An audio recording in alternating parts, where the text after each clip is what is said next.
Evet, pek çok kişi Siyonist rejimin devlet olarak tanınması, devlet olarak muamele görmesi, büyükelçiliklerin Tel Aviv'de olması durumunda tepki göstermez iken biz Siyonist terör şebekesinin bir devlet olarak bile tanınmaması gerektiğini ısrarla defaten vurguladık.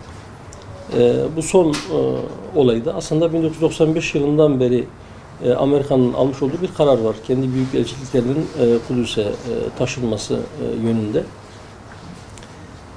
Bu Amerikan tarafından Kudüs'ün İsrail'in başkenti olarak kabul edildiğinin aslında farklı bir şekilde söylenmesidir.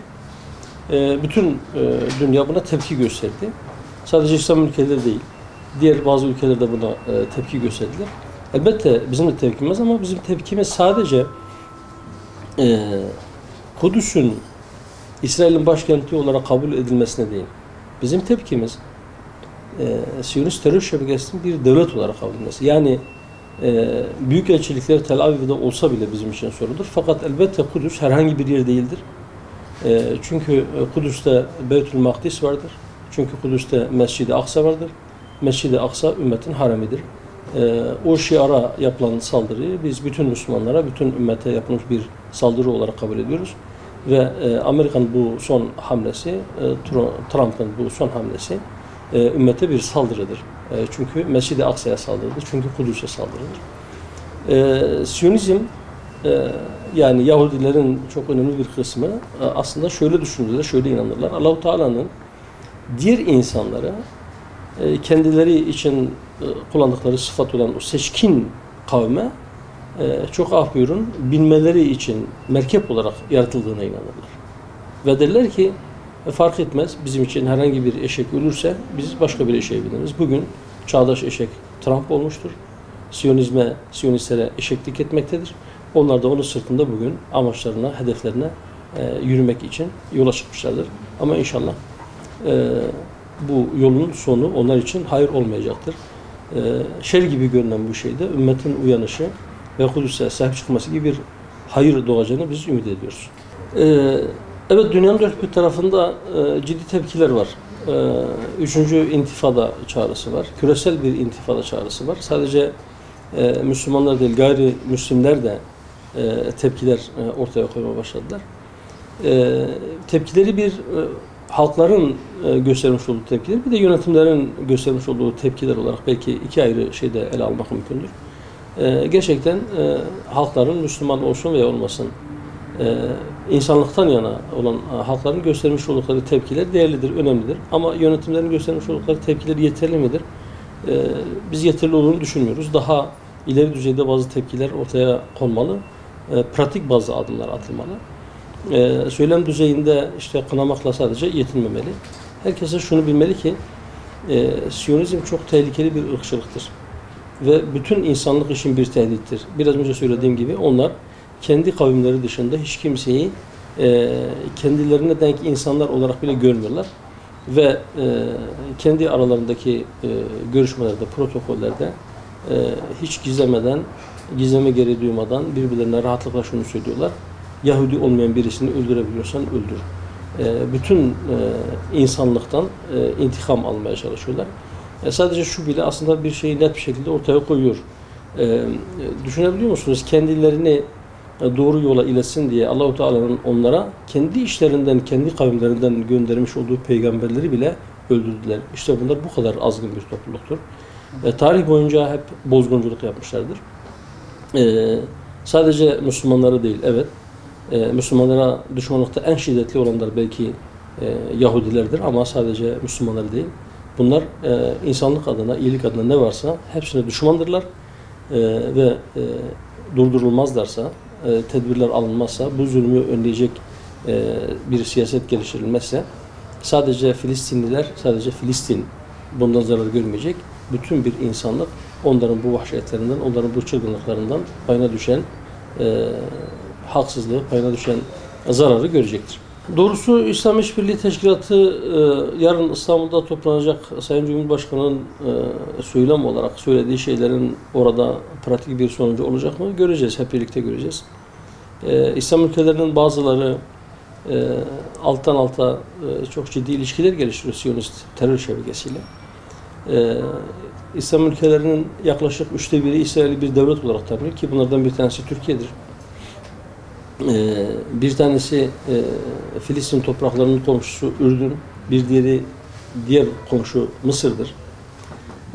Yine Nijerya D8 üyesi olup İsrail'i devlet olarak tanıyan, İsrail diye bir devletin varlığını kabul eden ülkelerden bir tanesidir. Türkiye, Mısır ve Nijerya ile birlikte 8 üyeli D8'in 3 üyesinin İsrail devlet olarak tanıdığını böyle bu şekilde görüyoruz. En son Suud müftüsünün yapmış olduğu açıklamalar, Suud yönetiminin, özellikle Suud Veliaht Prensi'nin girişimleri ve yine bazı Körfez ülkelerinin gizliden gizliye her ne kadar resmi olarak İsrail diye bir devletin varlığını tanımıyor olsalar da geliştirdikleri ilişkileri göz önünde bulundurduğumuzda çok ciddi dişe dokunur kararlar çıkmaması büyük bir ihtimaldir. Ama yine de öyle bir beklenti var. Sayın Cumhurbaşkanı yapmış olduğu açıklamaları. Umarım bunlar sadece söylem düzeyinde kalmaz. Pratik bazı sonuçları olur bu toplantının. Ne olabilir mesela? Ne olmalı daha doğrusu? Bizim çağrımız şudur. İslam İşbirliği Teşkilatı üyesi bütün İslam ülkelerine ve bütün bu ülkelerin yöneticilerine çağrımız şudur. Siyonist terör şebekesini bir devlet olarak tanımaktan vazgeçin. Bu yönde tanımış olanlar bu kararlarını geri alsınlar. Bu yönde tesis etmiş oldukları işlemleri feshetsinler ve ilişkileri kessinler. Bütün ilişkilerini ama. Yani hem diplomatik hem siyasi hem ticari bütün ilişkileri kesmelidirler. Bir şey daha biraz önce söyledik. Dedi ki Siyonizm çok tehlikeli bir ırkçılıktır ve yaptıkları tarih boyunca hep terörizm olmuştur. Siyonizm bir terör hareketi olarak tanımlanmalı ve buna göre cezai müeyyideler getirilmeli. Bu yönde İslam ülkelerinde en azından yasal değişiklikler yapmalı ve dünya kamuoyuna da bu yönde çağrılar olmalı. Bu terör şebekesine yardım eden her kim varsa terör destekçisi, teröre yardım edenler olarak vasıflandırılmalı ve bunlara yönelik de yaptırımlar gelmeli. Özellikle bu dönemde dedik bugünün işte Yahudilerin bugünkü eşeği, bindikleri eşek Trump, onun yönettiği ABD pek çok İslam ülkesinde çok sayıda askeri üsleri var. İslam ülkelerini bu kadar elini kolunu bağlı hale getiren şeylerden bir tanesi de şüphesiz İslam topraklarında bu kadar çok sayıda askeri üslerin olması ve asker bulundurmalarıdır. Sebeplerden bir tanesi budur. Öyleyse başta Amerika olmak üzere Siyonizme hizmet eden bütün emperyalist Batı ülkelerinin bütün askeri üsleri kapatılmalı. İslam topraklarında tek bir askeri üs bile kalmamalı. Bütün İslam ülkeleri diplomatik pasaportlu Siyonistleri kendi topraklarından derhal kovmalı. Onları istenmeyen adam ilan etmeli ve kovmalı. Tel Aviv'de veya gerçi Türkiye'nin elçiliği Kudüs'tedir. Tel Aviv'de veya Kudüs'te İsrail terör şebekesi nezdinde İslam ülkelerini temsil etmesi için elçi gönderenler derhal bu elçilerini veya diğer işte diplomatik misyon çalışanlarını oradan geri çağırmalıdırlar. Bir talebimiz de şudur.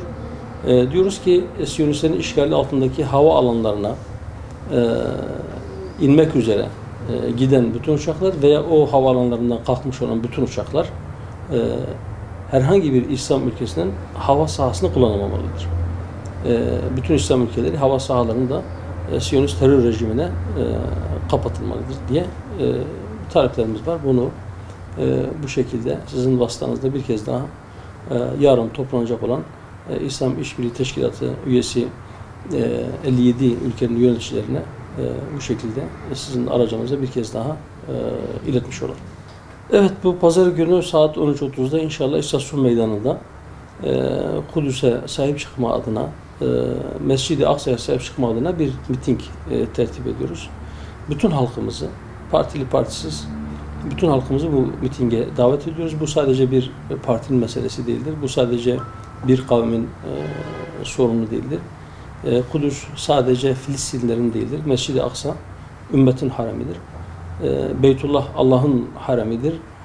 Mescid-i Nebevi yani Medine'deki Resulullah Aleyhisselatü Vesselam'ın haremidir. Kudüs de ümmetin haremidir. Öyleyse İslam ümmeti kendi haremine sahip çıkmalıdır. Ona sahip çıkma adına biz bir miting tertip edeceğiz inşallah. Orada da mesajlarımızı vereceğiz. Kudüs için bir Selahaddin gerekli. O Selahaddin benim veya o Selahaddin'i ben yetiştireceğim veya o Selahaddin bizim aramızdadır diyen herkesi, Kudüs benim de haremimdir, ben bu ümmetin parçasıyım diyen herkesi, imkan olan herkesi bu mitingimize bekliyoruz inşallah.